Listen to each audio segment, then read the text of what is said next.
Programme hello doctor देख रहे सारे दर्शकों का स्वागत करदी हां। एक बारी फिर तुहाडे सामने हाज़र हां नवे विषय ते नवे माहर मेहमान दे नाल। अज असीं अपने प्रोग्राम दे विच गल करनी है शरीर दी एक अजिही मशीन दे बारे च जिहड़ी छोटी तो बहुत हैगी है पर बड़े काम दी हैगी है। यही मशीन हैगी है जिहड़े सानू साह दिंदी है, जे रुक जावे ते धड़कना बंद हो जांदियां, जिंदगी रुक जाती है। जी मैं जानती हाँ दर्शक समझ गए होंगे कि अज असी अपने प्रोग्राम च गल करनी है दिल दे नाल जुड़िया हुई समस्यावां बारे। हार्ट अटैक तो किद्दां बचिया जा सकता है, किद्दां अपने दिल की इस मशीन की संभाल करनी है, ये सारे सवाल अज असी अपने माहर मेहमान तो पूछांगे ते समझांगे कि इसदा ख्याल किद्दां रखिए। इस विषय पर गलबात करने लई सद्दा दिता है डॉक्टर अश्विनी सूरी जी नूं। डॉक्टर साहब स्टूडियो च बहुत बहुत स्वागत करदी हां। Doctor Ashwini ji heart surgeon ने ते पिछले 30 सालों तो भी ज़्यादा वो इस खेतर दे विच अपनी सेवावां जलंधर दे विच दे रहे हैं। डॉक्टर साहब अज दा जिहड़ा साडा विषय हैगा हार्ट दी तकलीफ़ां तो बचाव किद्दां कीता जावे, इहदे विच मैं तुहानूं सब तो पहलां पुछना चाहांगी कि अजकल आपां देखते हैं कि जिहड़ी हार्ट अटैक की समस्या है, दिल का दौरा जिन्होंने आप कहने हैं पै जांदा लोकां नूं, इह इन्नी ज़्यादा वधदी क्यों पई हैगी, इहदा नंबर इन्ना ज़्यादा इंक्रीज़ क्यों हो गया? एक्चुअली ये गलबात असी काफ़ी बारी ये कर चुके हैं। जो भी देखिए तो सब जगह तो यही होंदा है कि यह जी है बड़ी अलार्मिंग प्रपोर्शन से चली गई है जी हार्ट अटैक की बीमारी है। सो मच सो कि हुण it is like a panic situation हो गई है कि ये क्यों आती है, किस तरह आती है, बड़िया सारिया डेथ्स हो जांदियां ने। ये कारण काफ़ी लॉजिकल है। तुसी भी जानते हो कि अजकल जिहड़ा है अपना अफोर्डेबिलिटी वध गई है, जंक फूड यूसेज बड़ा वध गया है, एक्सरसाइज खत्म हो चुकी है एंड उस तो अलावा जिहड़ा पहले मेन 3 फैक्टर्स असीं लैंदे आ। एक तो जेनेटिक फैक्टर है, जे किसी के पेरेंट्स नूं हार्ट अटैक होया होया तो बच्चे जिहड़े ने बहुत प्रोन हो जाते हैं हार्ट अटैक की बीमारी वास्ते। बट जिस तरह असीं देखते हैं कि बच्चों अजकल कोई प्रिकॉशनस वगैरह नहीं ली जाती, ना ही कोई एक्सरसाइज करता, ना कुछ मतलब ये बारे बॉदर्ड होंदा है और जंक फूड की मात्रा बहुत वध गई है। सो जेनेटिक फैक्टर के नाल जिहड़ा लापरवाही है शुरू तो ही चाइल्डहुड तो ही वो एक मेन कारण बन गया कि जल्दी एज दे विच ये हार्ट अटैक आने शुरू हो गए हैं। दूसरा एक मैं तुहानूं सारे फैक्टर दस देना। दूसरा एक फैक्टर आ जाता है जिहड़ा मेन फैक्टर डायबिटीज़ मलाइटिस जिन्हों शुगर का रोग कह दिंदे आ। ये जो हार्ट एक सिंड्रोम है एक्चुअली, जो हार्ट अटैक आता है जिहड़े फैक्टर हार्ट अटैक क्रिएट करते हैं वो फैक्टर्स पार्शियली डायबिटीज़ भी क्रिएट करते हैं, वो भी जेनेटिक फैक्टर्स भी आ जाते हैं। प्लस अदरवाइज ऑलसो जो ओबेसिटी है, मोटापा है, वो नाल जो लैक ऑफ एक्सरसाइज है। ईवन कई कंट्रीज़ के 10-10% 15-15% बंदियां शुगर का रोग है। जो शुगर का रोग हो जाता है तो वो फरदर जिहड़ा है ये हार्ट अटैक वास्ते बंदे नूं होर ज़्यादा प्रोन कर दिंदा है। उसदे बाद फॉर्चुनेटली साडे पंजाब च नहीं है, बट जिहड़े लगदे होर साडे नाल सूबे ने जिस तरह हरियाणा है, हिमाचल है, उत्थे स्मोकिंग बहुत ज़्यादा है जी। वो स्मोकिंग दे नाल भी मैं देखा कि ईवन पेशेंट 30-31 साल के आ जाते हैं जिन्होंने हार्ट अटैक होया होंदा है और बीमारी भी बहुत ज़्यादा होंदी है। सो अल्टीमेटली ये 5-6 फैक्टर ने, genetic factors, diabetes mellitus, smoking, bad eating habits, lack of exercise, then stress level बड़ा वध गया जी। अजकल दा जिहड़ा आपां कहने तनावपूर्ण जीवन मेन फैक्टर असीं यही लैंदे आ जिहदे करके हार्ट डिजीज़ जिहड़ी है बहुत वध गई है। ईवन यंग बंदे आने शुरू हो गए हैं। यंग बंदियां दा कारण नहीं है affordability, eating junk foods, sedentary lifestyle and no exercise. तुसीं आप देखते हो कि अजकल सब बंदियां कोल स्कूटर, मोटरसाइकिल ते कार है। बिल्कुल, मैं डॉक्टर साहब यही पूछना चाह रही सी कि नंबर तो वधिया ही वधिया, गिनती तो वधी है, पर नाल ही नाल आपां ये भी देखते हैं जिद्दां तुसीं अपने जवाब दे विच दस्सिया है, इहदा कारण भी जानना चाहती सी कि यंग नंबर क्यों वधिया इन्ना ज़्यादा। पहलां तां 40-45 तक ये आपां दिक्कत देखते ही नहीं सी। उदों ना एक्चुअली स्पीकिंग अज तो जो देखो तुसी 25 साल पहले या 20 साल पहले जलंधर च किन्नियां क कारां सी, किन्ने क मोटरसाइकिल सी, लोग सारे साइकिल ते ही जाते सी। असी भी अपने टाइम ते बहुत साइकिल चलाया, सब ने चलाया। अजकल ये जिहड़ी हार्ट की बीमारी है, जिहड़ी चर्बी जमा होंदी है नाड़ियां च, ये बड़ी छोटी उम्र च होनी शुरू हो जाती है। जिस तरह 12-14 साल 10 साल की उम्र च ਅਸੀਂ ਸੋਚਦੇ ਹਾਂ ਡਾਕਟਰ ਸਾਹਿਬ ਕਿ ਜਦ ਤੱਕ ਆਪਾਂ 30-40 ਤੱਕ ਨਹੀਂ ਪਹੁੰਚੇ ਤਦ ਤੱਕ ਸਾਨੂੰ ਖੁਰਾਕ ਦੇ ਵਿੱਚ ਤੇ ਬਾਕੀ ਚੀਜ਼ਾਂ 'ਚ ਇੰਨਾ ਧਿਆਨ ਦੇਣ ਦੀ ਲੋੜ ਨਹੀਂ, ਕਿਉਂਕਿ ਹਲੇ ਤਾਂ ਯੰਗ ਹੈ, ਹਲੇ ਕਿਹੜਾ ਕੁਝ ਹੋਣਾ। ਜਿਹੜੇ ਬਜ਼ੁਰਗ ਸੀਗੇ वो एक्सरसाइज बड़ी करते सी, 50-50 किलोमीटर रोज़ साइकिल चलाते सी। जे वो कुछ खा भी लेंदे सी, देसी घ्यो या कोई इस तरह का ज़्यादा खाना, तो वो हजम हो जाता सी, डाइजैसट हो जाता सी, सिमिलेट हो जाता सी। तो अजकल तो खुराक ज़्यादा हो गई है, जंक फूड हो गया है, बट एक्सरसाइज जीरो है। एक्सरसाइज जीरो है। ਖੁਰਾਕ ਜ਼ਿਆਦਾ ਹੋ ਗਈ ਹੈ ਪਰ ਉਹਦੀ ਵਰਤੋਂ ਘੱਟ ਗਈ, ਪੈਂਪਰਿੰਗ ਬੜੀ ਹੋ ਗਈ ਹੈ ਬੱਚਿਆਂ ਦੀ ਜੀ। ਬੱਚੇ ਵੀ ਇੱਕ ਦੋ ਹੁੰਦੇ ਨੇ, ਉਹ ਪੇਰੈਂਟਸ ਵੀ ਜੋ ਬੱਚਾ ਡਿਮਾਂਡ ਕਰਦਾ ਉਹ ਪੂਰਾ ਕਰਦੇ ਨੇ ਕਿ ਇਹਨੂੰ ਕੋਈ ਬੁਰਾ ਨਾ ਲੱਗ ਜਾਏ। तो ਰਾਦਰ ਮਦਰ ਫਾਦਰ ਦਾ ਆਪਸ ਚ ਕੰਪੀਟੀਸ਼ਨ ਹੋਣਾ ਸ਼ੁਰੂ ਹੋ ਜਾਂਦਾ ਹੈ ਕਿ ਬੱਚੇ ਨੂੰ ਕੌਣ ਜ਼ਿਆਦਾ ਖੁਸ਼ ਰੱਖਦਾ ਹੈ, ਉਹਦੇ ਚ ਬੱਚਾ ਪੈਂਪਰਡ ਹੋ ਜਾਂਦਾ ਹੈ ਜੀ। ਡਾਕਟਰ ਸਾਹਿਬ ਇੱਕ ਚੀਜ਼ ਹੋਰ ਦੇਖੀ ਹੈ ਮੈਂ ਕਿ ਅੱਜ ਕੱਲ੍ਹ ਨਾ ਬਹੁਤ ਜ਼ਿਆਦਾ ਆਪਾਂ ਦੇਖਦੇ ਹਾਂ ਮਸ਼ਹੂਰੀਆਂ ਅਖਬਾਰਾਂ 'ਚ ਵੀ ਮੀਡੀਆ 'ਤੇ ਵੀ ਬਹੁਤ ਆਉਂਦੀਆਂ, ਪੈਕੇਜ ਟੈਸਟ ਦੇ ਸਾਨੂੰ ਆਫਰ ਵੀ ਮਿਲਦੇ ਰਹਿੰਦੇ ਹੈਗੇ ਹੈ ਕਿ ਇੱਕ ਪੈਕੇਜ ਡੀਲ ਦੇ ਵਿੱਚ ਆਉਂਦਾ ਹੈ ਕਿ ਗਿਣਤੀ 10 ਤੋਂ 15 ਟੈਸਟਾਂ ਦੀ ਹੁੰਦੀ ਹੈਗੀ ਹੈ ਤੇ ਆਪਾਂ ਕਹਿੰਦੇ ਕਿ ਪ੍ਰੀਵੈਂਟਿਵ ਹੈਗਾ ਇਹ ਆਪਾਂ ਕਰਾ ਲੈਂਦੇ ਹੈਗੇ ਆ। ਕੀ ਸਾਨੂੰ ਇਸ ਤਰੀਕੇ ਦੇ ਨਾਲ ਬਿਨਾਂ ਪੁੱਛੇ ਆਪਣੇ ਹਿਸਾਬ ਦੇ ਨਾਲ ਗਿਣਤੀ ਨੰਬਰ ਦੀ ਟੈਸਟਾਂ ਦੀ ਕਰਾਣੀ ਚਾਹੀਦੀ ਹੈ? ਪੈਨਿਕ ਟਾਈਪ ਹੈ ਉਹ, ਆਮ ਤੌਰ ਤੇ ਗੂਗਲ ਨੌਲੇਜ ਬੜੀ ਹੋ ਗਈ ਹੈ ਬੱਚਿਆਂ ਨੂੰ ਤੇ ਉਹ 25 ਸਾਲ ਦਾ ਵੀ ਬੰਦਾ ਪੈਕੇਜ ਟੈਸਟ ਕਰਾ ਰਿਹਾ, ਇਹਦੇ ਕੋਈ ਫਾਇਦਾ ਨਹੀਂ ਹੈ ਜੀ। ਅਨਲੈਸ ਅਨਟਿਲ ਉਹਨੂੰ ਕੋਈ ਪ੍ਰੋਬਲਮ ਹੈ ਜਾਂ ਉਹਦੀ ਕੋਈ ਫੈਮਿਲੀ ਹਿਸਟਰੀ ਹੈ ਜਾਂ ਕੋਈ ਹੋਰ ਰੀਜ਼ਨ ਹੈ ਜਾਂ ਕਿਸੇ ਡਾਕਟਰ ਨੇ ਸਲਾਹ ਦਿੱਤੀ ਹੈ, ਆਪਣੇ ਆਪ ਸਾਰੀ ਫੈਮਿਲੀ ਦੇ ਟੈਸਟ ਸਾਰੇ ਕਰਾ ਲੈਣੇ, ਉਹ ਕੋਈ ਲੌਜੀਕਲ ਨਹੀਂ ਹੈ। ਬਟ ਲੋਕ ਕਰਦੇ ਨੇ ਅੱਜ ਕੱਲ੍ਹ, ਕਾਫੀ ਸਾਰੇ ਲੋਕ ਕਰਦੇ ਪਏ ਨੇ ਟੈਸਟ ਕਰਾਉਂਦੇ ਡਾਕਟਰ ਸਾਹਿਬ ਨਾਲ ਹੀ ਫਿਰ ਉਹਦੇ ਨਾਲ ਕੁਝ ਦਵਾਈਆਂ ਦੀ ਵਰਤੋਂ ਵੀ ਆਪਣੇ ਆਪ ਸ਼ੁਰੂ ਹੋ ਜਾਂਦੀ ਹੈ, ਕੁਝ ਕਹਿ ਲਓ ਕਿ ਨੈਚੁਰਲ ਚੀਜ਼ਾਂ, ਕੁਝ ਕਾਮਨਲੀ ਯੂਜ਼ ਦਵਾਈਆਂ ਕਈ ਲੋਕ ਖਾਣਾ ਸ਼ੁਰੂ ਹੋ ਜਾਂਦੇ ਨੇ। ਬਟ ਉਹਨਾਂ ਹਰ ਦਵਾਈ ਦਾ ਇਹ ਸੋਚ ਕੇ ਸੋਚੋ ਕਿ ਉਹਦਾ ਕੋਈ ਨਾ ਕੋਈ ਨੁਕਸਾਨ ਵੀ ਹੈ ਜੀ। ਜਿਸ ਤਰ੍ਹਾਂ ਆਮ ਸੋਚਦੇ ਨੇ ਕਿ ਅੱਜ ਆਪਣਾ ਲਿਪਿਡ ਸਾਡੇ ਜ਼ਿਆਦਾ ਹੋ ਗਏ ਨੇ, LDL ਜ਼ਿਆਦਾ ਹੋ ਗਿਆ, ਇਹ ਹੋ ਗਿਆ, ਕੋਈ ਦਵਾਈ ਸ਼ੁਰੂ ਕਰ ਲਓ ਇਹਨਾਂ ਨੂੰ ਘਟਾਉਣ ਵਾਸਤੇ। ਆਪਣੇ ਆਪ ਨਹੀਂ ਕਰਨੀ ਚਾਹੀਦੀ, ਕਿਸੇ ਵੀ ਡਾਕਟਰ ਦਾ ਨਜ਼ਦੀਕ ਕਿਸੇ ਨੂੰ ਸਲਾਹ ਲੈ ਕੇ ਜੇ ਲੋੜ ਹੈ ਤੇ ਕਰੋ।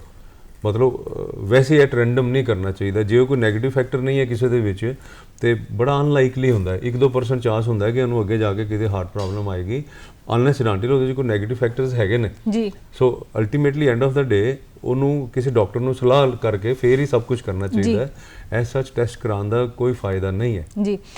ਕਹਿਣ ਦਾ ਭਾਵ ਇਹ ਹੈ ਕਿ ਜੇ ਕੋਈ ਦਿੱਕਤ ਉਹਦੇ ਕੰਸਰਨ ਡਾਕਟਰ ਨੂੰ ਲੱਗਦੀ ਹੈ ਤੇ ਉਹਨੂੰ ਪਤਾ ਹੈਗਾ ਕਿ ਇਸ ਦੇ ਸਮੱਸਿਆ ਲਈ ਮੈਨੂੰ ਕਿਹੜਾ ਟੈਸਟ ਚਾਹੀਦਾ, ਕੀ ਰਿਕੁਆਇਰਡ ਹੈਗਾ। ਜ਼ਰੂਰੀ ਨਹੀਂ ਹੈ ਕਿ ਜਿਹੜੇ ਨਾਲ ਦੇ 10 ਕਰਵਾਏ ਸੀਗੇ ਉਹਦੀ ਲੋੜ ਹੀ ਨਾ ਹੋਵੇ ਲੋੜ ਤੇ ਉਹਦੀ ਜਿਹੜੀ ਦਵਾਈ ਆਪੇ ਹੀ ਵਰਤੀ ਹੈਗੀ ਹੈ ਉਹ ਫਾਇਦੇ ਦੀ ਜਗ੍ਹਾ ਕਿਤੇ ਨੁਕਸਾਨ ਵੀ ਦੇ ਸਕਦੀ ਹੈ। ਕਈ ਦਵਾਈਆਂ ਜਿਹੜੀਆਂ ਨੇ ਚਰਬੀ ਘਟਾਉਣ ਵਾਲੀਆਂ ਸ਼ੂਗਰ ਦਾ ਰੋਗ ਲਾ ਦਿੰਦੀਆਂ ਨੇ, ਕਈ ਦਵਾਈਆਂ ਲੀਵਰ ਤੇ ਅਸਰ ਕਰਦੀਆਂ ਨੇ। ਜੇ ਡਾਕਟਰ ਦੇਗਾ ਤੇ ਉਹ ਸਮੇਂ-ਸਮੇਂ ਤੇ ਚੈੱਕ ਵੀ ਕਰਾਏਗਾ ਕਿ ਇਹਦੇ ਉਹ ਵਾਲੀਆਂ ਚੀਜ਼ਾਂ ਠੀਕ ਨੇ, ਕਿੰਨੇ ਸਮੇਂ ਲਈ ਉਹਨੂੰ ਵਰਤਣਾ ਹੈ, ਕਿੰਨੀ ਮਾਤਰਾ 'ਚ ਉਹਨੂੰ ਵਰਤਣਾ ਹੈ, ਜ਼ਰੂਰਤ ਹੈ ਤਾਂ ਹੀ। ਅਦਰਵਾਈਜ਼ ਪਹਿਲੇ ਐਕਸਰਸਾਈਜ਼ ਕਰੋ, ਐਟਲੀਸਟ 4-5 ਕਿਲੋਮੀਟਰ ਰੋਜ਼ ਐਕਸਰਸਾਈਜ਼, ਫਾਸਟ ਵਾਕਿੰਗ ਕਰੋ। ਉਹ ਡਾਕਟਰ ਦੀ ਸਲਾਹ ਨਾਲ ਉਹ ਵੀ ਲਓ ਤੁਸੀਂ। ਜੇ ਤੁਸੀਂ ਉਹ ਕਰਦੇ ਪਏ ਹੋ ਫਿਰ ਵੀ ਕੋਈ ਲਿਪਿਡ ਪ੍ਰੋਫਾਈਲ ਠੀਕ ਨਹੀਂ ਆਉਂਦਾ, ਫਿਰ ਦਵਾਈ ਸ਼ੁਰੂ ਕਰਨੀ ਹੁੰਦੀ ਹੈ। ਐਟ ਫਸਟ ਇੰਸਟੈਂਸ ਲਿਪਿਡ ਖਰਾਬ ਆ ਗਈ ਰਿਪੋਰਟ ਤੇ ਦਵਾਈ ਸ਼ੁਰੂ ਕਰ ਦਿਓ, ਇਲੌਜੀਕਲ ਹੈ, ਇਹ ਨਹੀਂ ਕਰਨਾ ਚਾਹੀਦਾ ਜੀ। ਕਿ ਪਹਿਲਾਂ ਸਰੀਰ ਦੀ ਆਪਣੀ ਮਸ਼ੀਨ ਨੂੰ ਚਲਾਉਣ ਦੀ ਕੋਸ਼ਿਸ਼ ਕਰਨੀ ਚਾਹੀਦੀ ਹੈ। ਡਾਕਟਰ ਦਾ ਵੀ ਇਹੀ ਕਹਿ ਸਕਦੇ ਹਾਂ ਆਪਾਂ ਕਿ ਕੋਸ਼ਿਸ਼ ਰਹਿੰਦੀ ਹੈਗੀ। ਐਕਸਰਸਾਈਜ਼ ਕਰੋ ਪ੍ਰੋਪਰਲੀ ਐਂਡ ਡਾਈਟ ਕੰਟਰੋਲ ਕਰੋ। ਜੇ ਉਹਦੇ ਨਾਲ ਨਹੀਂ ਕੁਝ ਫਰਕ ਪੈਂਦਾ ਤੇ ਤਾਂ ਦਵਾਈ ਡਾਕਟਰ ਦੀ ਸਲਾਹ ਨਾਲ ਸ਼ੁਰੂ ਕਰਨੀ ਚਾਹੀਦੀ ਹੈ, ਆਪਣੇ ਆਪ ਨਹੀਂ ਜੀ। ਡਾਕਟਰ ਸਾਹਿਬ ਆਪਾਂ ਗੱਲ ਕਰ ਰਹੇ ਸੀਗੇ ਕਿ ਹਾਰਟ ਅਟੈਕ ਦੀ ਸਮੱਸਿਆ ਇੰਨੀ ਵੱਧਦੀ ਕਿਉਂ ਪਈ ਹੈ, ਯੰਗ ਪੇਸ਼ੈਂਟਸ ਨੂੰ ਕਿਉਂ ਆਉਂਦੀ ਪਈ ਹੈ। ਹੁਣ ਚੀਜ਼ ਇਹ ਆਉਂਦੀ ਹੈਗੀ ਹੈ ਕਿ ਜੇ ਕਿਸੇ ਨੂੰ ਦਿੱਕਤ ਦਿਸਦੀ ਹੈ, ਕੋਈ ਹਾਰਟ ਦਾ ਅਟੈਕ ਆ ਰਿਹਾ ਹੁੰਦਾ ਹੈ ਤੇ ਉਹਦੀ ਪਛਾਣ ਕਿੱਦਾਂ ਹੋਏਗੀ? ਕੀ ਅਜਿਹੇ ਲੱਛਣ ਹਨ ਜਿਹੜੇ ਇਸ਼ਾਰਾ ਦਿੰਦੇ ਹਨ ਕਿ ਮੈਨੂੰ ਆਹ ਸਮੱਸਿਆ ਆਉਂਦੀ ਪਈ ਹੈ ਤੇ ਮੈਨੂੰ ਜਾਣਾ ਚਾਹੀਦਾ, ਡਾਕਟਰ ਨੂੰ ਮਿਲਣਾ ਚਾਹੀਦਾ? ਇਹਦੇ 'ਚ ਆਮ ਜਿਹੜਾ ਸਭ ਨੂੰ ਪਤਾ ਹੈ ਕਿ ਇਹਦੇ 'ਚ ਬੜੀ ਸਵੀਅਰ ਚੈਸਟ ਪੇਨ ਹੁੰਦੀ ਹੈ, ਪੇਸ਼ੈਂਟ ਆਪਣੀ ਬੋਡੀ ਤੇ ਰੋਲ ਓਵਰ ਕਰ ਜਾਂਦਾ ਹੈ, ਇੰਨੀ ਸਵੀਅਰ ਹੁੰਦੀ ਹੈ ਐਂਡ ਕੰਪਰੈਸਿਵ, ਜਦੋਂ ਛਾਤੀ ਘੁੱਟੀ ਗਈ ਹੈ, ਸਾਹ ਆਉਣ ਦੀ ਦਿੱਕਤ ਹੋ ਸਕਦੀ ਹੈ। ਫਿਰ ਜਿਹੜੀ ਛਾਤੀ 'ਚ ਦਰਦ ਹੈ ਇਹ ਖੱਬੀ ਬਾਂਹ ਵੱਲ ਰੇਡੀਏਟ ਕਰ ਸਕਦੀ ਹੈ, ਉਸ ਪਾਸੇ ਜਾ ਸਕਦੀ ਹੈ, ਇਹ ਆਪਣੇ ਮੂੰਹ ਵੱਲ ਜਾ ਸਕਦੀ ਹੈ। ਤੇ ਇਹ ਤੇ ਹੈਗੇ ਨੇ ਕਾਮਨ ਫੀਚਰ ਜਿਹੜੇ ਸਭ ਨੂੰ ਪਤਾ ਨੇ। ਬਟ ਕਈ ਵਾਰੀ ਰੀਸੈਂਟਲੀ ਮੇਰੇ ਕੋਲ ਇੱਕ ਪੇਸ਼ੈਂਟ ਆਇਆ, ਉਹਨੂੰ 2 ਮਹੀਨੇ ਤੋਂ ਐਸਿਡਿਟੀ ਚੱਲ ਰਹੀ ਸੀ।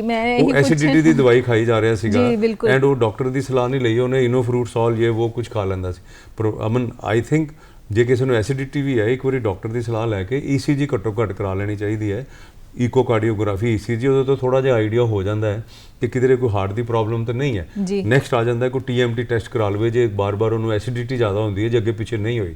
ਇਹ ਜ਼ਰੂਰੀ ਹੈ। ਮਤਲਬ ਕਿੰਨੀ ਕੁ ਦੇਰ ਤੱਕ ਡਾਕਟਰ ਸਾਹਿਬ ਅਸੀਂ ਵੇਟ ਕਰ ਸਕਦੇ ਹਾਂ ਜੇ ਛਾਤੀ 'ਚ ਦਰਦ ਆ ਰਹੀ ਹੈ? ਮੰਨ ਲਓ ਸਾਨੂੰ ਕਿਸੇ ਨੇ ਕਹਿ ਦਿੱਤਾ ਕਿ ਇਹ ਗੈਸ ਕਰਕੇ ਦਰਦ ਹੋ ਗਈ ਹੈ ਜੀ, ਗੈਸ ਦਾ ਕੈਪਸੂਲ ਖਾ ਲਿਆ ਤਾਂ ਵੀ ਠੀਕ ਨਹੀਂ ਹੋ ਰਹੀ, ਤੇ ਅਸੀਂ ਕਿੰਨਾ ਕੁ ਟਾਈਮ ਵੇਟ ਕਰ ਸਕਦੇ ਹਾਂ? ਕਿੰਨੀ ਹੈ ਜੇ ਤੇ ਉਹ ਜਾਂ ਉਹਦੇ ਹੋਰ ਫੈਕਟਰਸ ਕਿਸ ਤਰ੍ਹਾਂ ਦੇ ਨੇ। ਜੇ ਉਹ ਹੈ ਕੋਈ ਬਿਯੋਂਡ 40 ਇਅਰਸ ਆਫ ਏਜ ਤੇ ਉਹਨੂੰ ਇਮੀਡੀਏਟਲੀ ਇਹ ਸਾਰਾ ਕੁਝ ਕਰਨਾ ਚਾਹੀਦਾ। ਤੇ ਜੇ ਕੋਈ ਪੇਰੈਂਟਸ ਨੂੰ ਕਿਸੇ ਨੂੰ ਇਹੋ ਜਿਹੀ ਪ੍ਰੋਬਲਮ ਰਹੀ ਹੈ ਤੇ ਉਹਨੂੰ ਤਾਂ ਸੋਚਣਾ ਵੀ ਨਹੀਂ ਚਾਹੀਦਾ, ਸਿੱਧਾ ਹੀ ਹਸਪੀਟਲ ਜਾ ਕੇ ਇਹ ਸਾਰਾ ਕੁਝ ਸੋਚਣਾ ਚਾਹੀਦਾ ਕਿ ਕਾਰਡੀਅਕ ਪੇਨ ਹੋ ਸਕਦੀ ਹੈ ਐਂਡ ਉਹਦੇ ਅਕੋਰਡਿੰਗਲੀ ਫਿਰ ਰੂਲ ਆਊਟ ਕਰਕੇ ਸੋਚਣਾ ਚਾਹੀਦਾ ਕਿ ਮੈਂ ਰੈਸਟ ਕਰ ਸਕਦਾ, ਕਿਉਂਕਿ ਉਹਦੇ ਵਿੱਚ ਡਾਕਟਰ ਸਾਹਿਬ ਇੱਕ ਅਜਿਹਾ ਮਨ ਦੇ ਵਿੱਚ ਆਂਦਾ ਖਿਆਲ ਕਿ ਡਾਕਟਰ ਤੇ ਜਿਹੜੇ ਹੁੰਦੇ ਇੱਕਦਮ ਜਾਂਦੇ ਡਰਾ ਦਿੰਦੇ ਆ, ਉਹ ਤੇ ਕੱਢ ਹੀ ਦਿੰਦੇ ਕਿ ਤੁਹਾਡਾ ਹਾਰਟ ਤੇ ਬਲੌਕ ਹੋ ਗਿਆ ਜੀ, ਬਿਲਕੁਲ ਬੰਦ ਹੋ ਗਿਆ, ਤੁਹਾਡਾ ਤਾਂ ਆਪਰੇਸ਼ਨ ਨਹੀਂ ਕਰਨਾ ਪਏਗਾ। ਕੀ ਇਹ ਸੱਚ ਹੈ? ਦੇਖੋ, ਜਦੋਂ ਕਿਸੇ ਨੂੰ ਪ੍ਰੋਬਲਮ ਆਉਂਦੀ ਹੈ ਨਾ, ਪਹਿਲੇ ਮੇਨ ਚੀਜ਼ ਹੈਗੀ ਹੈ ਕਿ ਉਹ ਕੀ ਕਰੇਗਾ। ਫਸਟ ਏਡ ਘਰ ਜਦੋਂ ਤੁਹਾਨੂੰ ਅਟੈਕ ਹੀ ਆ ਗਿਆ, ਪਹਿਲੇ ਤੁਸੀਂ ਉਹਨੂੰ ਇਮੀਡੀਏਟ ਕੇਅਰ ਤੇ ਦਿਓ ਜੀ। ਉਹ ਤਾਂ ਬੜੀ ਦੂਰ ਹੈ, ਜਦੋਂ ਡਾਕਟਰ ਕੋਲ ਜਾਣਗੇ ਉੱਥੇ ਉਹ ਅਮਨ, ਮੈਂ ਇੱਕ ਮੈਸੇਜ ਵੀ ਦੇਣਾ ਚਾਹੁੰਦਾ, ਇੱਕ ਸੋਰਬਿਟੇਟ ਦੀ ਗੋਲੀ ਤੇ ਡਿਸਪਰਿਨ ਦੀ ਗੋਲੀ ਇੱਕ ਪੱਤਾ ਹਰ ਇੱਕ ਦੇ ਘਰ 'ਚ ਹੋਣਾ ਚਾਹੀਦਾ। ਜਿੰਨਾ ਕੁ ਅੱਜ ਕੱਲ੍ਹ ਇਹ ਹਾਰਟ ਡਿਜ਼ੀਜ਼ ਫੈਲ ਗਈ ਹੈ, ਉਹਦੇ ਹਰ ਬੰਦੇ ਦੇ ਘਰ ਦੇ 'ਚ ਇੱਕ ਹੈ, ਤੁਹਾਨੂੰ ਨਹੀਂ ਲੋੜ ਪਏਗੀ, ਤੁਹਾਡੇ ਨੇਬਰ ਨੂੰ ਲੋੜ ਪੈ ਜਾਏਗੀ। ਸੋਰਬਿਟੇਟ ਦੀ ਗੋਲੀ ਜੀਭ ਥੱਲੇ ਰੱਖੋ, ਇੱਕ ਡਿਸਪਰਿਨ ਦੀ ਗੋਲੀ ਘੋਲ ਕੇ ਉਹਨੂੰ ਪਿਆ ਦਿਓ ਜੀ, ਇਹ ਬਹੁਤ ਜ਼ਿਆਦਾ ਪ੍ਰੋਟੈਕਸ਼ਨ ਦੇਗੀ। ਤੇ ਇਮੀਡੀਏਟਲੀ ਨੀਅਰੈਸਟ ਕਾਰਡਿਕ ਸੈਂਟਰ ਜਾਂ ਜਿਹੜਾ ਮੈਡੀਕਲ ਸੈਂਟਰ ਹੈ ਉਹਦੇ 'ਚ ਇਵੈਕੂਏਟ ਕਰੋ ਜੀ। ਸਾਰੀ ਮੈਡੀਸਨ ਜਿਹੜੀ ਹੈ ਅੱਜ ਕੱਲ੍ਹ ਐਵੀਡੈਂਸ ਬੇਸਡ ਹੈ ਜੀ। ਜਦੋਂ ਉੱਥੇ ਤੁਸੀਂ ਜਾਓਗੇ, ਉਹ ਡਾਕਟਰ ECG ਕਰੇਗਾ, ਈਕੋਕਾਰਡੀਓਗ੍ਰਾਫੀ ਕਰੇਗਾ, ਉਹਦੇ 'ਚ ਜਿਹੜੇ ਕੋਈ ਫੀਚਰਸ ਆਣਗੇ ਤੁਹਾਡੇ ਨਾਲ ਡਿਸਕਸ ਕਰੇਗਾ ਜੀ, ਉਹ ਨਜ਼ਰ ਆਣਗੇ ਕਿ ਇਹਨੂੰ ਹਾਰਟ ਅਟੈਕ ਡਿਵੈਲਪ ਹੋ ਰਿਹਾ। ਇਟ ਇਜ਼ ਨਾਟ ਲਾਈਕ ਕਿ ਡਾਕਟਰ ਕਹੇਗਾ ਕਿ ਹੁਣੇ ਆਪਰੇਸ਼ਨ ਕਰਨਾ ਹੈ, then it is stepwise. ਉਹ ECG ਕਰਕੇ, ਆਈ ਅੰਡਰਸਟੈਂਡ ਕਈ ਵਾਰੀ ਬੰਦੇ ਹਸਪਤਾਲ ਹੀ ਨਹੀਂ ਆਉਂਦੇ ਕਿ ਉੱਥੇ ਆਪਰੇਸ਼ਨ ਕਰ ਦੇਣਗੇ ਜੀ, ਬਿਲਕੁਲ, ਬਟ ਇਲਾਜ ਪਿੱਛੇ ਨਿਕਲ ਜਾਂਦਾ ਹੈ। ਰੀਸੈਂਟਲੀ ਇੱਕ ਮੇਰਾ ਨੋਨ ਆਦਮੀ ਹਸਪਤਾਲ ਹੀ ਨਾ ਹੋਵੇ, ਦੈਨ ਆਈ ਰਿਕੁਐਸਟਡ ਹਿਮ ਕਿ ਜਦੋਂ ਆ ਜਾ, ਉਹਦੇ ਲਾਰਜ ਹਾਰਟ ਅਟੈਕ ਡਿਵੈਲਪ ਹੋ ਰਿਹਾ ਸੀ। ਇਹ ਕੋਵਿਡ ਕਰਕੇ ਨਾ ਇੱਕ ਹਾਰਟ ਅਟੈਕ ਦੀ ਬਿਮਾਰੀ ਹੋਰ ਵੀ ਵਧੀ ਹੈ ਜੀ, ਇਹਦੇ ਨਾਲ ਵੀ ਕੋਐਗੂਲੇਬਿਲਿਟੀ ਬਲੱਡ ਦੀ ਬਹੁਤ ਵੱਧ ਜਾਂਦੀ ਹੈ, ਉਹਦੇ ਨਾਲ ਵੀ ਅਸੀਂ ਦੇਖ ਰਹੇ ਹਾਂ ਕਿ ਜਿਹੜਾ ਹਾਰਟ ਅਟੈਕ ਦੇ ਪੇਸ਼ੈਂਟਸ ਦਾ ਨੰਬਰ ਹੈ ਵੱਧ ਗਿਆ ਜੀ। ਐਂਡ ਇਹ ਪੇਸ਼ੈਂਟ ਜਿਹਦੀ ਗੱਲ ਕਰ ਰਹੇ ਹਾਂ, ਉਹਨੂੰ ਕੋਵਿਡ ਹੋ ਕੇ ਹਟਿਆ ਸੀ, 4 ਮਹੀਨੇ ਬਾਅਦ ਉਹਦੇ ਹਾਰਟ ਅਟੈਕ ਹੋ ਗਿਆ। ਉਹ ਆਇਆ ਉੱਥੇ, ਅਸੀਂ ਉਹਨੂੰ ਐਂਟੀਕੋਐਗੂਲੈਂਟ ਸਟ੍ਰੈਪਟੋਕਾਈਨਸ ਦਾ ਇੰਜੈਕਸ਼ਨ ਦਿੱਤਾ, ਹੌਲੀ ਹੌਲੀ ਉਹਦੀ ਪੇਨ ਵੀ ਠੀਕ ਹੋ ਗਈ, ECG ਵੀ ਠੀਕ ਹੋ ਗਈ।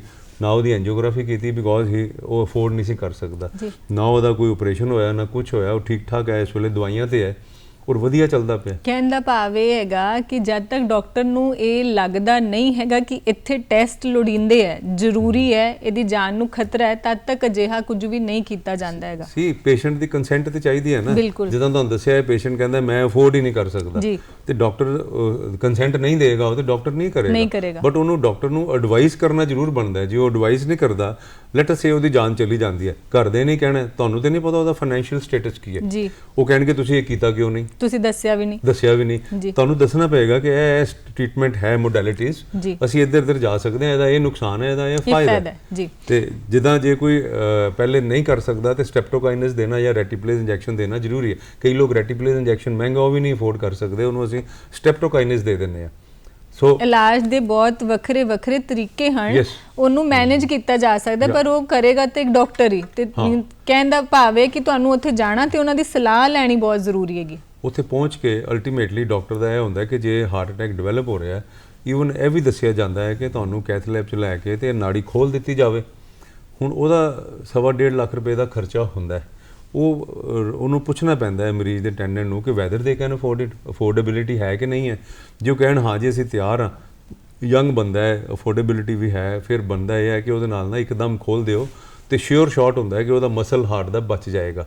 ਤੇ ਜੇ ਲੱਗਦਾ ਕਿ ਅਫੋਰਡੇਬਿਲਿਟੀ ਵੀ ਨਹੀਂ ਹੈ, ਇੱਦਾਂ ਇੰਜੈਕਸ਼ਨ ਦਿਓਗੇ, ਉਹਦੇ 'ਚ ਵੀ 70% ਚਾਂਸ ਹੁੰਦੇ ਨੇ ਸਕਸੈਸ ਰੇਟ ਦੇ, ਜਿਹੜਾ ਖੂਨ ਪਤਲਾ ਕਰਨ ਵਾਲਾ ਟੀਕਾ ਅਸੀਂ ਲਗਾਉਂਦੇ ਹਾਂ ਜੀ। ਬਾਕੀ ਡਾਕਟਰ ਸਾਹਿਬ, ਇਹ ਤੁਸੀਂ ਸਾਰੀਆਂ ਚੀਜ਼ਾਂ ਇਹ ਦੱਸ ਰਹੇ ਹੈਗੇ ਕਿ ਪੇਸ਼ੈਂਟ ਨੂੰ ਕੋਸ਼ਿਸ਼ ਇਹੀ ਕੀਤੀ ਜਾਂਦੀ ਹੈਗੀ ਕਿ ਜੇ ਉਹ ਕਿਸੇ ਦਿੱਕਤ ਦੇ ਨਾਲ ਆਇਆ, ਹਾਰਟ ਦੀ ਸਮੱਸਿਆ ਦੇ ਨਾਲ ਆਇਆ, ਤਾਂ ਕੋਸ਼ਿਸ਼ ਇਹੀ ਕੀਤੀ ਜਾਂਦੀ ਕਿ ਉਹਨੂੰ ਕਿਸੇ ਨਾ ਕਿਸੇ ਤਰੀਕੇ ਦੇ ਨਾਲ ਬਚਾਇਆ ਜਾ ਸਕੇ, ਉਹਨੂੰ ਠੀਕ ਕੀਤਾ ਜਾ ਸਕੇ। ਉਹ ਮੇਨ ਮੁੱਦਾ ਹੈ ਕਿ ਪੇਸ਼ੈਂਟ ਬਚਣਾ ਚਾਹੀਦਾ ਹੈ। ਐਂਡ ਹਸਪੀਟਲ ਜਿਹੜੇ ਨੇ ਆਮ ਤੌਰ ਤੇ ਉਹ ਕਿਸੇ ਵੀ ਐਕਸਟੈਂਟ ਤੇ ਜਾਂਦੇ ਨੇ ਕਿ ਪੇਸ਼ੈਂਟ ਬਚ ਜਾਏ, ਇਵਨ ਫਾਈਨੈਂਸ਼ੀਅਲੀ ਦੇ ਹੈਲਪ ਜੀ। ਡਾਕਟਰ ਸਾਹਿਬ, ਜਿਵੇਂ ਤੁਸੀਂ ਦੱਸਿਆ ਕਿ ਘਰ ਦੇ ਵਿੱਚ ਇੱਕ ਲੋੜੀਂਦੀ ਗੋਲੀ ਸਾਰਿਆਂ ਨੂੰ ਰੱਖਣੀ ਚਾਹੀਦੀ ਹੈ। ਜੇ ਸਾਡੇ ਘਰ ਦੇ ਵਿੱਚ ਕੋਈ ਬਜ਼ੁਰਗ ਹੈਗੇ ਹੈ ਜਿਨ੍ਹਾਂ ਦੀ ਉਮਰ 45-50 ਤੋਂ ਉੱਤੇ ਹੈਗੀ ਹੈ, ਤਾਂ ਵੀ ਅਸੀਂ ਇਹ ਗੋਲੀ ਬਿਨਾਂ ਕਿਸੇ ਟੈਨਸ਼ਨ ਤੋਂ ਇਸਤੇਮਾਲ ਕਰ ਸਕਦੇ ਹਾਂ ਜੇ ਉਹਨਾਂ ਨੂੰ ਸ਼ੁਰੂ ਤੋਂ ਪਹਿਲਾਂ ਤੋਂ BP ਦੀ, ਸ਼ੂਗਰ ਦੀ ਜਾਂ ਕੋਈ ਹੋਰ ਦਵਾਈ ਚੱਲਦੀ ਹੈ? ਬਜ਼ੁਰਗ ਮੈਂ 70+ ਕਹਾਂਗਾ, 45-50 ਨਹੀਂ ਜੀ। ਤੇ ਮਤਲਬ ਰਾਦਰ ਅੱਜ ਕੱਲ੍ਹ ਤੇ 80 ਸਾਲ ਤੋਂ ਉੱਪਰ ਕਹਿੰਦੇ ਨੇ ਬਜ਼ੁਰਗ। ਤੇ ਮੇਨ ਹੈਗਾ ਕਿ ਕਿਸੇ ਨੂੰ ਵੀ ਇਦਾਂ ਪ੍ਰੋਬਲਮ ਆਉਂਦੀ ਹੈ ਤੇ ਉਹਨੂੰ ਸੋਰਬਿਟੇਟ ਜੀਭ ਥੱਲੇ ਰੱਖੋ ਤੇ ਨਾਲ ਡਿਸਪਰਿਨ ਦੀ ਗੋਲੀ ਘੋਲ ਕੇ ਦਿਓ ਜੀ। ਸਾਡੀ ਫਸਟ ਏਡ ਇਹੀ ਹੋਣੀ ਚਾਹੀਦੀ ਹੈ। ਘਰ ਦੇ ਵਿੱਚ ਜੇ ਕਿਸੇ ਨੂੰ ਦਿੱਕਤ ਦਿਸਦੀ ਹੈ ਤੇ ਸਾਡੇ ਵੱਲੋਂ ਫਸਟ ਏਡ ਇਹੀ ਹੋਣੀ ਚਾਹੀਦੀ ਹੈ। ਉਹਦੇ ਬਾਅਦ ਇਵੈਕੂਏਟ ਕਰੋ, ਬਿਨਾਂ ਟਾਈਮ ਨੂੰ ਵੇਸਟ ਕੀਤੇ। ਸਾਨੂੰ ਸਭ ਤੋਂ ਪਹਿਲਾ ਸਟੈਪ ਇਹੀ ਲੈਣਾ ਚਾਹੀਦਾ। ਸਿੰਪਟਮਸ ਤੁਹਾਨੂੰ ਪਤਾ ਲੱਗ ਜਾਂਦੇ ਨੇ ਜੀ। ਕਿ ਜਿਸ ਤਰ੍ਹਾਂ ਐਸਿਡਿਟੀ ਵਗੈਰਾ ਵਾਲਾ ਬੰਦੇ ਦੀ ਸਡਨ ਨਹੀਂ ਹੁੰਦੀ, ਜੀ। ਉਹਨੂੰ ਪਤਾ ਹੁੰਦਾ ਪਹਿਲੇ ਹੀ ਉਹ ਦਵਾਈਆਂ ਖਾ ਰਿਹਾ ਹੁੰਦਾ, ਉਹਦੇ ਘਰ ਆਪਣਾ ਪੈਂਟੋਪਰਾਜ਼ੋਲ, ਰੈਬੀਪਰਾਜ਼ੋਲ ਇਹ ਪਈਆਂ ਹੁੰਦੀਆਂ ਨੇ, ਜੀ। ਉਹ ਆਪੇ ਪਹਿਲੇ ਖਾ ਲੈਂਦਾ ਹੈ। ਜੀ। ਤੇ ਜੇ ਉਹਦੇ ਨਾਲ ਵੀ ਨਹੀਂ ਠੀਕ ਹੋਇਆ ਤੇ ਫਿਰ ਇਹ ਤੇ ਦੇਣੀ ਹੈਗੀ। ਡਾਕਟਰ ਸਾਹਿਬ ਜਿੱਦਾਂ ਕਿਸੇ ਨੂੰ ਕੋਈ ਦਿੱਕਤ ਹੋ ਰਹੀ ਹੈਗੀ ਹੈ ਤੇ ਨੇੜੇ ਤੇੜੇ ਕੋਈ ਵੱਡਾ ਹਾਰਟ ਦਾ ਹਸਪੀਟਲ ਨਹੀਂ ਹੈਗਾ, ਕੋਈ ਇਦਾਂ ਦਾ ਸੈਂਟਰ ਨਹੀਂ ਹੈਗਾ ਜਿੱਥੇ ਸਾਰੀਆਂ ਸਹੂਲਤਾਂ ਮੌਜੂਦ ਹੋਣ, ਤੇ ਨੇੜੇ ਤੇੜੇ ਦੇ ਸੈਂਟਰ ਨੂੰ ਜਿਹੜੇ ਛੋਟੇ ਹਸਪਤਾਲ ਹੈ ਜਾਂ ਛੋਟੇ ਲੈਵਲ ਤੇ ਕੰਮ ਚੱਲ ਰਹੇ, ਉਹਨਾਂ ਦਾ ਫਸਟ ਸਟੈਪ ਕੀ ਹੋਣਾ ਚਾਹੀਦਾ ਹੈਗਾ ਜਦ ਤੱਕ ਪੇਸ਼ੈਂਟ ਹਸਪੀਟਲ ਪਹੁੰਚੇ? ਅੱਜ ਕੱਲ੍ਹ ਆਮ ਤੌਰ ਤੇ ਬੜੇ ਈਵਨ ਗਵਰਨਮੈਂਟ ਹਸਪੀਟਲ ਦੇ ਵਿੱਚ ਇਹਦੀ ਫੈਸਿਲਿਟੀ ਹੋ ਗਈ ਹੈ। ਜਦੋਂ ਬੰਦੇ ਨੂੰ ਹਾਰਟ ਅਟੈਕ ਆਉਂਦਾ ਹੈ, ਉਹ ਜਾਂਦੇ ਉਹਨੂੰ ਰੈਟੀਪਲੇਜ਼ ਜਾਂ ਸਟ੍ਰੈਪਟੋਕਾਈਨਸ ਦਾ ਇੰਜੈਕਸ਼ਨ ਦੇ ਦਿੰਦੇ ਨੇ, ਉਹਦੇ ਬਾਅਦ ਉਹਨੂੰ ਸਟੇਬਲ ਕਰਕੇ ਫਿਰ ਇੱਕ ਅੱਧੇ ਦਿਨ 'ਚ ਅੱਗੇ ਭੇਜਦੇ ਨੇ, ਜੇ ਪੇਸ਼ੈਂਟ ਦੀ ਸ਼ਿਫਟਿੰਗ ਦੀ ਕੰਡੀਸ਼ਨ ਨਾ ਹੋਵੇ। ਜੇ ਸ਼ਿਫਟਿੰਗ ਦੀ ਕੰਡੀਸ਼ਨ ਹੈ ਤੇ ਫਿਰ ਉਹ ਆ ਸਕਦਾ ਹੈ ਕਾਰਡਿਕ ਸੈਂਟਰ 'ਚ, ਅਦਰਵਾਈਜ਼ ਜਿਸ ਤਰ੍ਹਾਂ ਹਿਮਾਚਲ ਹੈ, ਇਹ ਸਾਡੇ ਪੰਜਾਬ ਦੇ ਵੀ ਕਈ ਏਰੀਆਜ਼ ਹੈ ਜਿੱਥੇ ਹਾਰਟ ਸੈਂਟਰ ਦੀ ਫੈਸਿਲਿਟੀ ਨਹੀਂ ਹੈ, ਡਾਕਟਰ ਜਿਹੜੇ ਨੇ ਉਸ ਵੇਲੇ ਐਂਟੀਕੋਐਗੂਲੈਂਟ ਦੇ ਦਿੰਦੇ ਨੇ।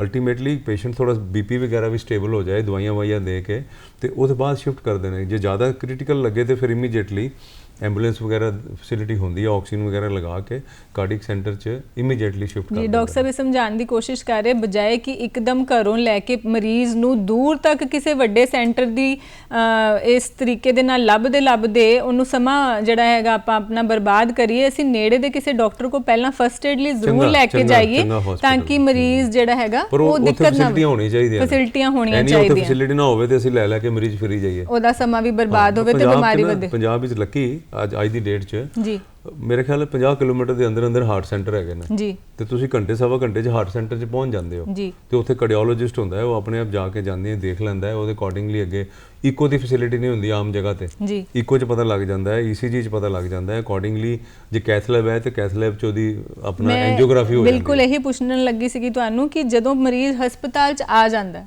ਪੇਸ਼ੈਂਟ ਤੁਹਾਡੇ ਕੋਲ ਪਹੁੰਚ ਗਿਆ ਹਸਪੀਟਲ 'ਚ, ਤੇ ਹਸਪੀਟਲ ਦੇ ਵਿੱਚ ਟ੍ਰੀਟਮੈਂਟ ਕਿੱਦਾਂ ਸ਼ੁਰੂ ਹੁੰਦਾ ਹੈ, ਕੀ ਫਸਟ ਸਟੈਪ ਰਹਿੰਦਾ ਹੈਗਾ ਡਾਕਟਰਸ ਦਾ? ਫਸਟ ਸਟੈਪ ਹੈ ਪਹਿਲੇ ਉਹਨੂੰ ਉਹੀ ਇਵੈਲੂਏਟ ਕਰਦੇ ਨੇ, ECG, ਇਕੋਕਾਰਡੀਓਗ੍ਰਾਫੀ ਐਂਡ ਬਾਕੀ ਪੈਰਾਮੀਟਰਸ, ਰੂਟੀਨ ਬਲੱਡ ਇਨਵੈਸਟੀਗੇਸ਼ਨ, ਉਹਦੇ 'ਚ ਐਂਜ਼ਾਈਮ ਵੀ ਹੁੰਦੇ ਨੇ, ਡ੍ਰੌਪ ਆਈ ਦਾ ਟੈਸਟ ਕਰਾ ਲੈਂਦੇ ਨੇ, ਹੋਰ CPK MB ਹੈ, ਹੋਰ ਵੀ ਬਲੱਡ ਟੈਸਟ ਹੈਗੇ ਨੇ, ਉਹਦਾ ਦੇਖ ਲਈਦਾ ਕਿ ਪੇਸ਼ੈਂਟ ਕੀ ਕੁਛ ਚੀਜ਼ ਦੇ ਲਈ ਕਾਬਿਲ ਹੈ। ਇਕੋ 'ਚ ਵੀ ਪਤਾ ਲੱਗ ਜਾਂਦਾ ਹਾਰਟ ਦਾ ਫੰਕਸ਼ਨ ਕਿਤਨਾ ਹੈ, and according to age, affordability, ਉਹਦਾ ਅੱਗੋਂ ਨੈਕਸਟ ਸਟੈਪ ਸੋਚਿਆ ਜਾਂਦਾ ਹੈ। ਜੇ ਉਹ ਬੰਦਾ ਅਫੋਰਡ ਕਰ ਸਕਦਾ, ਜਿੱਦਾਂ ਮੈਂ ਕਿਹਾ ਕੈਥ ਲੈਬ 'ਚ ਲੈ ਕੇ ਉਹਦੀ ਐਂਜੀਓਪਲਾਸਟੀ ਕਰ ਸਕਦੇ ਹਾਂ। ਜੇ ਐਂਜੀਓਗ੍ਰਾਫੀ ਕਰੀਏ ਕਿ ਉਹਦੇ 'ਚ ਆ ਜਾਏ ਕਿ ਡਾਇਬਟਿਕ ਹੈ ਬੰਦਾ, ਤਿੰਨੋਂ ਨਾੜੀਆਂ ਬੰਦ ਨੇ, ਆਪਣਾ ਡਿਫਿਊਜ਼ ਡਿਜ਼ੀਜ਼ ਹੈ ਜਾਂ ਸਮਾਲ ਕੈਲੀਬਰ ਨੇ, ਫਿਰ ਬੈਟਰ ਹੁੰਦਾ ਹੈ ਕਿ ਉਹਨੂੰ ਸਟੇਬਲ ਕਰਕੇ, ਹੋਰ ਵੀ ਮਸ਼ੀਨਾਂ ਨੇ ਸਾਡੇ ਕੋਲ, ਇੰਟਰਾਯੋਟਿਕ ਬਲੂਨ ਪੰਪ ਸਪੋਰਟ ਦੇ ਸਕਦੇ ਹਾਂ, ਉਹਦੇ ਬਾਅਦ ਆਪਰੇਸ਼ਨ ਬਾਈਪਾਸ ਸਰਜਰੀ ਹੋ ਸਕਦੀ ਹੈ ਡਿਪੈਂਡਿੰਗ ਅਪਨ ਦ ਸਿਚੁਏਸ਼ਨ। ਜੀ ਡਾਕਟਰ ਤੁਸੀਂ ਇੰਨੇ ਵੱਡੇ ਨਾਮ ਲਿੱਤੇ ਹੈਗੇ ਸਾਡੇ ਕੋਲ ਕਿ ਬਾਈਪਾਸ ਕਰ ਸਕਦੇ ਹਾਂ, ਐਂਜੀਓਪਲਾਸਟੀ ਕਰ ਸਕਦੇ ਹਾਂ, ਬੈਲੂਨਿੰਗ ਹੁੰਦੀ ਹੈਗੀ ਹੈ, ਪਰ ਜੇ ਕਿਸੇ ਨੇ ਇਹ ਸਮਝਣਾ ਹੋਵੇ, ਇਹ ਡਿਸਾਈਡ ਕਰਨਾ ਹੋਵੇ ਆਪਣੇ ਰਿਸ਼ਤੇਦਾਰ ਵਾਸਤੇ ਕਿ ਕਿਹੜਾ ਵਧੀਆ ਤਰੀਕਾ ਹੈ, ਕਿਹੜਾ ਬੈਸਟ ਟ੍ਰੀਟਮੈਂਟ ਰਹੇਗਾ ਮੇਰੇ ਰਿਸ਼ਤੇਦਾਰ ਲਈ, ਤੇ ਕੀ ਚੂਜ਼ ਕਰਨਾ ਚਾਹੀਦਾ? ਇਹਦੇ 'ਚ ਨਾ ਜੇ ਤੇ ਇੱਕੋ ਆਰਟਰੀ ਬੰਦ ਹੈ ਫਿਰ ਤੇ ਸਿੱਧਾ ਐਂਜੀਓਪਲਾਸਟੀ ਹੋ ਸਕਦੀ ਹੈ। ਕਾਰਡੀਓਲੋਜਿਸਟ ਤੇ ਜੇ ਤੁਹਾਨੂੰ ਦੱਸ ਰਿਹਾ ਕਿ ਇਹਦੀ ਐਂਜੀਓਪਲਾਸਟੀ ਹੋ ਸਕਦੀ ਹੈ, ਤੇ ਐਂਜੀਓਪਲਾਸਟੀ ਇਮੀਡੀਏਟਲੀ ਜੇ ਦਰਦ ਹੁੰਦੀ ਪਈ ਹੈ ਤੇ ਕਰਵਾ ਲੈਣੀ ਚਾਹੀਦੀ, ਜਿੰਨੀ ਜਲਦੀ ਕਰਾਓ ਤੇ ਉਹਦਾ ਇਹ ਹੱਲ ਠੀਕ ਹੋ ਜਾਂਦਾ ਹੈ। ਯੰਗ ਬੰਦਾ ਹੈ, ਜੇ ਜ਼ਿਆਦਾ ਨਾੜੀਆਂ ਬੰਦ ਨੇ, ਡਾਇਬਟੀਜ਼ ਵੀ ਹੈ, ਫਿਰ ਸਰਜਰੀ ਬੈਟਰ ਹੁੰਦੀ ਹੈ ਜੀ। ਤੇ ਜੇ 60 ਸਾਲ 65 ਸਾਲ ਦਾ ਉਹਦੇ 'ਚ ਵੀ ਆ ਜਾਂਦਾ, ਜੇ ਡਿਫਿਊਜ਼ ਡਿਜ਼ੀਜ਼ ਹੈ, ਸਮਾਲ ਕੈਲੀਬਰ ਕੋਰਨਰੀ ਨੇ, ਮਲਟੀਪਲ ਜੇ ਹੈਗੀਆਂ ਨੇ, ਜੇ ਮਲਟੀਪਲ ਸਟੈਂਟ ਪਾਓ ਤੇ ਉਹਦੇ 'ਚ ਨਾ ਸ਼ਾਰਟ ਟਰਮ ਰਿਜ਼ਲਟ ਚੰਗਾ ਹੁੰਦਾ, ਲੌਂਗ ਟਰਮ ਰਿਜ਼ਲਟ ਦਾ ਥੋੜੀ ਜਿਹੀ ਪ੍ਰੋਬਲਮ ਆਉਂਦੀ ਹੈ ਜੀ। ਸਰਜਰੀ ਦੇ ਵਿੱਚ ਅੱਜ ਕੱਲ੍ਹ ਬੜੀ ਸੇਫ ਹੈ ਜੀ, ਬੀਟਿੰਗ ਹਾਰਟ ਸਰਜਰੀ ਕਰਦੇ ਹਾਂ ਅਸੀਂ, ਹਾਰਟ ਬੰਦ ਵੀ ਨਹੀਂ ਕਰਦੇ। ਉਹਦੇ ਨਾਲ ਕੀ ਬੈਨੀਫਿਟ ਹੈ ਕਿ ਸਕਸੈਸ ਰੇਟ ਇਜ਼ 99.5% ਜੀ ਜਨਰਲੀ, ਜੇ ਹਾਰਟ ਪ੍ਰੋਟੈਕਟਿਡ ਹੈ। ਅੱਜ ਕੱਲ੍ਹ ਕੀ ਹੈ ਕਿ ਸਾਨੂੰ ਕਾਫੀ ਨਾ ਸਵੀਅਰ ਐਲਵੀ ਡਿਸਫੰਕਸ਼ਨ, ਜਿਨ੍ਹਾਂ ਦਾ ਹਾਰਟ 20-25% ਹੈ, ਉਹੋ ਜਿਹੇ ਕੇਸਿਸ ਕਾਫੀ ਆਉਣੇ ਸ਼ੁਰੂ ਹੋ ਗਏ ਨੇ, ਬਿਕੋਜ਼ ਡਿਜ਼ੀਜ਼ ਬੜੀ ਸਵੀਅਰ ਹੋ ਗਈ ਹੈ। ਉਹਦੇ 'ਚ ਬਾਈਪਾਸ ਸਰਜਰੀ ਕਰੋ ਤੇ 10% ਰਿਸਕ ਵੀ ਹੁੰਦਾ, ਪਰ ਜੇ ਕਿਸੇ ਦਾ ਹਾਰਟ ਪ੍ਰੋਟੈਕਟਿਡ ਹੈ, 40% ਪਲੱਸ ਜੇ ਹੈ ਉਹਦੀ ਆਪਣਾ ਇਜੈਕਸ਼ਨ ਫ੍ਰੈਕਸ਼ਨ, ਤੇ ਉਹਦੇ 'ਚ ਨੀਅਰਲੀ 99.5% ਸਕਸੈਸ ਰੇਟ ਹੈ। ਫਿਰ ਡਰਨਾ ਨਹੀਂ ਚਾਹੀਦਾ ਬਾਈਪਾਸ ਸਰਜਰੀ ਤੋਂ। ਮੈਂ ਅਕਸਰ ਦੇਖਿਆ ਮਰੀਜ਼ ਦੇ ਅਟੈਂਡੈਂਟ ਖਾਸ ਕਰਕੇ ਜਿਹੜੇ ਸ਼ਹਿਰ ਤੋਂ ਨੇ, ਉਹ ਕਹਿ ਦਿੰਦੇ ਨੇ ਹਾਂ ਬਾਈਪਾਸ ਨਹੀਂ ਕਰਾਉਣਾ ਜੀ। ਡਾਕਟਰ ਸਾਹਿਬ ਉਹਦਾ ਡਰ ਦਾ ਕਾਰਨ ਹੈਗਾ ਕਿ ਜਦੋਂ ਆਪਾਂ ਦੇਖਦੇ ਹੈਗੇ ਹਾਂ ਕਿ ਮਰੀਜ਼ ਨੂੰ ਇੱਕ ਇੰਨਾ ਵੱਡਾ ਚੀਰਾ ਲੱਗਦਾ ਹੈਗਾ, ਬਾਈਪਾਸ ਦਾ ਇੱਕ ਕੱਟ ਬਹੁਤ ਵੱਡਾ ਹੈਗਾ, ਜਦੋਂ ਆਪਾਂ ਸਟੰਟ ਦੀ ਗੱਲ ਕਰਦੇ ਹਾਂ ਤੇ ਕਿਤੇ 2 ਟਾਂਕੇ ਇੱਦਾਂ ਲੱਗਦਾ ਕਿ ਅੱਜ ਹੋਇਆ ਜੇ ਆਪਾਂ ਇੱਕ ਲੇਮੈਨ ਲਈ, ਜੇ ਮੈਂ ਕਹਾਂ ਕਿ ਕਾਮਨ ਬੰਦੇ ਲਈ ਜਿਹੜਾ ਮੈਡੀਕਲ ਫੀਲਡ ਨੂੰ ਨਹੀਂ ਬਿਲੋਂਗ ਕਰਦਾ, ਉਹਦੇ ਲਈ ਹੈਗਾ ਕਿ ਇੱਕ ਛੋਟਾ ਜਿਹਾ ਆਪਰੇਸ਼ਨ ਹੋਇਆ ਸੀ, 2 ਟਾਂਕੇ ਲੱਗੇ ਸੀਗੇ ਤੇ ਮਰੀਜ਼ ਸਾਡਾ 3 ਦਿਨ ਚ ਆਪਣੇ ਘਰੇ ਵੀ ਆ ਗਿਆ, ਤੁਰਦਾ ਫਿਰਦਾ ਕੰਮ ਕਰਦਾ, ਤੇ ਲੱਗਦਾ ਕਿ ਇਹ ਤਾਂ ਸੌਖਾ ਜਿਹਾ ਕੰਮ ਹੈ, ਠੀਕ ਹੀ ਹੋਣਾ ਬੰਦੇ ਨੇ। ਬਟ ਸਰਜਰੀ ਦੇ ਵਿੱਚ ਡਾਕਟਰ ਜਿਹੜਾ ਕਾਰਡੀਓਲੋਜਿਸਟ ਜਿਹੜੀ ਸਲਾਹ ਦਿੰਦਾ ਨਾ, ਜਦੋਂ ਜੇ ਉਹ ਸਰਜਰੀ ਬਣਦੀ ਹੈ ਉਹਨੂੰ ਕਹਿ ਦੇਗਾ ਕਿ ਫਸਟ ਆਪਸ਼ਨ ਬਾਈਪਾਸ ਸਰਜਰੀ ਹੈ ਜੀ। ਜੇ ਤੁਸੀਂ ਧਿਆਨ ਨਾਲ ਸੁਣੋਗੇ ਤਾਂ ਤੁਹਾਨੂੰ ਸਮਝ ਆਏਗੀ ਜੀ। ਉਹ ਕਿਉਂ ਕਹੇਗਾ ਫਸਟ ਆਪਸ਼ਨ ਬਾਈਪਾਸ ਸਰਜਰੀ ਹੈ ਕਿ ਇਹ ਬੈਟਰ ਹੈ, ਲੌਂਗ ਟਰਮ ਰਿਜ਼ਲਟ ਚੰਗਾ ਰਹੇਗਾ ਜੀ। ਸੈਕੰਡ ਆਪਸ਼ਨ ਜੇ ਤੁਸੀਂ ਨਹੀਂ ਕਰਵਾਣੀ ਹੈ ਤੇ ਫਿਰ ਮੈਂ ਸਟੈਂਟ ਪਾ ਸਕਦਾ, ਜੇ ਤੁਸੀਂ ਨਹੀਂ ਕਰਵਾਣੀ ਹੈ ਤਾਂ ਮੈਂ ਸਟੈਂਟ ਪਾ ਸਕਦਾ, ਬਟ ਇਹਦਾ ਉਹਨਾਂ ਵਧੀਆ ਰਿਜ਼ਲਟ ਨਹੀਂ ਹੈ। ਜਿਹੜੇ ਚੰਗੇ ਕਾਰਡੀਓਲੋਜਿਸਟ ਨੇ ਉਹ ਦੱਸ ਦਿੰਦੇ ਨੇ। ਉਸ ਵੇਲੇ ਤੁਸੀਂ ਸ਼ਾਰਟ ਟਰਮ ਗੇਨ ਤੇ ਨਾ ਜਾਓ, ਲੌਂਗ ਟਰਮ ਗੇਨ ਤੇ ਜਾਓ। ਮੇਰੇ ਫਾਲੋ ਅਪ ਤੇ ਇਸ ਵੇਲੇ 21 22 ਸਾਲ ਦੇ 23 ਸਾਲ ਦੇ ਪੇਸ਼ੈਂਟ ਨੇ ਜਿਹੜੇ ਬਿਲਕੁਲ ਤੰਦਰੁਸਤ ਨੇ ਬਾਈਪਾਸ ਸਰਜਰੀ ਤੋਂ ਬਾਅਦ ਜੀ। ਐਂਡ ਕੋਈ ਤੇ 5 ਸਾਲ ਬਾਅਦ ਆਉਂਦੇ ਨੇ ਦਿਖਾਣ ਜੀ। ਇਹ ਇੰਨਾ ਲੰਮਾ ਜਿਹੜਾ ਬੈਨੀਫਿਟ ਹੈ, ਇਹ ਬੜਾ ਰਿਮਾਰਕੇਬਲ ਹੈ। ਇਹ ਦੇਖਣਾ ਹੈ ਕਿ ਆਪਾਂ ਇਹ ਨਾ ਦੇਖੀਏ ਕਿ ਇੱਕ ਛੋਟਾ ਜਿਹਾ ਘਾਵ ਹੈ ਤੇ ਉੱਥੇ ਇੱਕ ਵੱਡਾ ਘਾਵ ਹੈ। ਮਿਲ ਲਓ ਕਾਰਡਿਕ ਸਰਜਨ ਨੂੰ, ਮਿਲ ਲਓ, ਉਹਨੂੰ ਪੁੱਛ ਲਓ ਕਿੰਨਾ ਕੁ ਰਿਸਕ ਹੈ, ਤੁਹਾਨੂੰ ਆਪ ਦੱਸ ਦੇਗਾ। ਜੇ ਰਿਸਕ ਜ਼ਿਆਦਾ ਹੈ ਤੁਸੀਂ ਆਪਣਾ ਐਂਜੀਓਪਲਾਸਟੀ ਕਰਾ ਲਓ ਜੀ, ਬਟ ਜੇ ਰਿਸਕ ਨਹੀਂ ਹੈ ਤੇ ਬਾਈਪਾਸ ਸਰਜਰੀ ਕਰਵਾਣੀ ਬਿਹਤਰ ਹੁੰਦੀ ਹੈ, ਖਾਸ ਕਰਕੇ ਯੰਗ ਬੰਦਿਆਂ 'ਚ ਜਿਹੜੇ ਡਾਇਬੀਟਿਕਸ ਨੇ। ਜਿਹੜਾ ਤੁਸੀਂ ਕਹਿ ਰਹੇ ਹੋ ਕਿ ਯੰਗ ਬੰਦਿਆਂ 'ਚ, ਪਰ ਜੇ ਉਮਰ ਜ਼ਿਆਦਾ ਹੈਗੀ ਹੈ ਕਿ 올ਡ ਏਜ ਦੇ ਲਈ ਵੀ ਕੁਝ ਨਵੀਂ ਟੈਕਨੀਕਸ ਡਿਵੈਲਪ ਹੋਈਆਂ ਹੈਗੀਆਂ ਜੀ। ਤੇ ਜੇ 80 ਸਾਲ ਤੋਂ ਥੱਲੇ ਬੰਦਾ ਹੈ, 99 ਸਾਲ ਦੇ ਬੰਦੇ ਦਾ ਵੀ ਅਸੀਂ ਬਾਈਪਾਸ ਕੀਤਾ ਹੋਇਆ ਜੀ। ਬਾਕੀ ਜੇ ਬਾਈਪਾਸ ਬਣਦਾ ਤੇ ਬਾਈਪਾਸ ਕਰਾਉਣਾ ਚਾਹੀਦਾ। ਐਂਜੀਓਪਲਾਸਟੀ ਇਜ਼ ਅ ਵੰਡਰਫੁਲ ਪ੍ਰੋਸੀਜਰ ਜੀ, ਬੜਾ ਵਧੀਆ ਲਾਈਫ ਸੇਵਿੰਗ ਪ੍ਰੋਸੀਜਰ ਹੈ। ਬਟ ਜਿੱਥੇ ਉਹ ਬਣਦਾ ਹੈ ਉੱਥੇ ਉਹਨੂੰ ਕਰਵਾਓ, ਪਰ ਆਪਣੇ ਆਪ ਨੂੰ ਡਾਕਟਰ ਦੇ ਉੱਪਰ ਠੂਸੋ ਨਾ ਕਿ ਨਹੀਂ ਅਸੀਂ ਸਰਜਰੀ ਨਹੀਂ ਕਰਾਣੀ, ਸਾਨੂੰ ਐਂਜੀਓਪਲਾਸਟੀ ਕਰਾਣੀ। ਡਾਕਟਰ ਸਾਹਿਬ, ਪਿੱਛੇ ਜੇ ਅਸੀਂ ਸੋਸ਼ਲ ਮੀਡੀਆ ਤੇ ਦੇਖਿਆ ਕਿ ਕੁਝ ਬਹੁਤ ਸਾਰੀਆਂ ਵੀਡੀਓਜ਼ ਬੜੀਆਂ ਵਾਇਰਲ ਹੋਈਆਂ ਕਿ ਕੁਝ ਇਦਾਂ ਦੀ ਤਕਨੀਕ ਵੀ ਡਿਵੈਲਪ ਹੋਈ ਹੈ ਜਿਹਦੇ ਵਿੱਚ ਆਪਾਂ ਬਿਨਾਂ ਆਪਰੇਸ਼ਨ, ਬਿਨਾਂ ਸਟੰਟਿੰਗ ਤੋਂ ਹਾਰਟ ਦੀ ਸਮੱਸਿਆ ਤੋਂ ਨਿਜਾਤ ਪਾ ਸਕਦੇ ਹਾਂ। ਇਹਦੇ ਤੇ WhatsApp ਤੇ ਨਾ ਬੜੀਆਂ ਹੋਕਸ ਆਉਂਦੀਆਂ ਨੇ, ਜਿਹੜੀਆਂ ਇਹ ਪੋਸਟ ਆਉਂਦੀਆਂ ਨੇ ਜੀ, ਉਹਨਾਂ 'ਚ ਕੋਈ ਸੱਚਾਈ ਨਹੀਂ ਹੁੰਦੀ ਜੀ।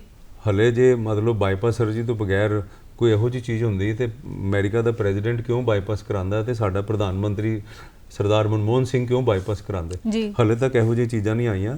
ਇਹ ਸਿਰਫ ਲੋਕਾਂ ਨੂੰ ਭਟਕਾਉਣ ਵਾਸਤੇ ਹੈ ਜੀ।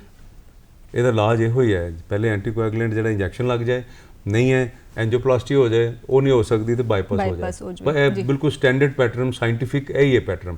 ਗੋਲਡ ਸਟੈਂਡਰਡ ਜਿਹੜਾ ਕੋਰਨਰੀ ਆਰਟਰੀ ਟ੍ਰੀਟਮੈਂਟ ਜਿਹੜੀ ਹੈ ਡਿਜ਼ੀਜ਼ ਹੈ, ਇਹਦਾ ਬਾਈਪਾਸ ਸਰਜਰੀ ਹੈ। ਡਾਇਬੀਟਿਕਸ ਦੇ ਵਿੱਚ ਤੁਸੀਂ ਐਂਜੀਓਪਲਾਸਟੀ ਵੀ ਕਰਾ ਲਓ, ਅਲਟੀਮੇਟਲੀ ਬਾਈਪਾਸ ਤੇ ਹੀ ਆਣੀ ਹੈ ਗੱਲ ਜੀ, ਤੇ ਉਹਨੂੰ ਟਾਈਮਲੀ ਕਰਾ ਲਓ ਤੇ ਚੰਗਾ ਜੀ। ਡਾਕਟਰ ਸਾਹਿਬ, ਪਹਿਲਾਂ ਆਪਾਂ ਦੇਖਦੇ ਹਾਂ ਕਿ ਸਾਨੂੰ ਇਹ ਪੜ੍ਹਾਈ ਦੇ ਵਿੱਚ ਵੀ ਸੁਣਿਆ, ਆਪਾਂ ਪੜ੍ਹਿਆ ਵੀ ਹੈਗਾ ਕਿ ਜਿਹੜੀਆਂ ਤਾਂ ਲੇਡੀਜ਼ ਨੂੰ ਜਦ ਤੱਕ ਮੀਨੋਪੌਜ਼ ਨਹੀਂ ਹੋਇਆ ਹੈਗਾ ਤਦ ਤੱਕ ਉਹਨਾਂ ਨੂੰ ਜਿਹੜੀ ਹਾਰਟ ਦੀ ਸਮੱਸਿਆ ਹੈਗੀ ਹੈ ਨਹੀਂ ਆਉਂਦੀ ਹੈਗੀ ਹੈ। ਇਹ ਕੀ ਸੱਚ ਹੈ? ਇਹ ਮੈਂ ਜ਼ਰੂਰ ਪੁੱਛਣਾ ਚਾਹਾਂਗੀ। ਆਪਣੀਆਂ ਸਾਰੀਆਂ ਪ੍ਰੋਟੈਕਸ਼ਨ ਹੁੰਦੀ ਹੈ ਜੀ, ਬਟ ਉਹ ਵੀ ਨਾ ਟੂ ਅ ਲਾਰਜਰ ਐਕਸਟੈਂਟ ਕਾਫੀ ਹੱਦ ਤੱਕ ਇਹ ਸੱਚ ਹੈ ਜੀ। ਬਟ ਅੱਜ ਕੱਲ੍ਹ ਅਸੀਂ ਦੇਖਦੇ ਹਾਂ ਕਿ ਕਈ ਯੰਗ ਲੇਡੀਜ਼ ਬਿਫੋਰ ਮੀਨੋਪੌਜ਼ ਵੀ ਆ ਰਹੀਆਂ ਨੇ, ਬਟ ਉਹਨਾਂ ਦੀ ਜਿਹੜੀ ਹੈ ਨਾ ਪਰਸੈਂਟੇਜ ਕਾਫੀ ਘੱਟ ਹੈ ਐਜ਼ ਕੰਪੇਅਰ ਟੂ ਮੇਲਸ, ਜਿਹੜੇ ਆਦਮੀਆਂ ਨੂੰ ਬੜੀ ਜਲਦੀ। ਮੈਂ ਯੰਗੈਸਟ ਜਿਹੜਾ ਆਪਰੇਸ਼ਨ ਜਿਹੜਾ ਕੀਤਾ ਹੈ, ਜਿਹਦਾ ਬਾਈਪਾਸ ਕੀਤਾ ਹੈ, ਅੱਜ ਤੋਂ 21 ਸਾਲ ਪਹਿਲੇ ਕੀਤਾ ਸੀ। ਉਹ 27 ਸਾਲ ਦਾ ਲੜਕਾ ਸੀ, ਉਹ 2 ਹਾਰਟ ਅਟੈਕ ਕਰਾ ਕੇ ਆਇਆ ਸੀ। ਕੋਈ ਨੈਗੇਟਿਵ ਫੈਕਟਰ ਵੀ ਨਹੀਂ ਸੀ ਉਹਦੇ 'ਚ। ਹੀ ਇਜ਼ ਗੁੱਡ, ਵਧੀਆ ਇਸ ਵੇਲੇ, 48 ਸਾਲ ਉਮਰ ਹੈ, 2 ਬੇਟੀਆਂ ਉਹਦੀਆਂ ਅੱਛੀਆਂ ਪੜ੍ਹਦੀਆਂ ਪਈਆਂ ਨੇ।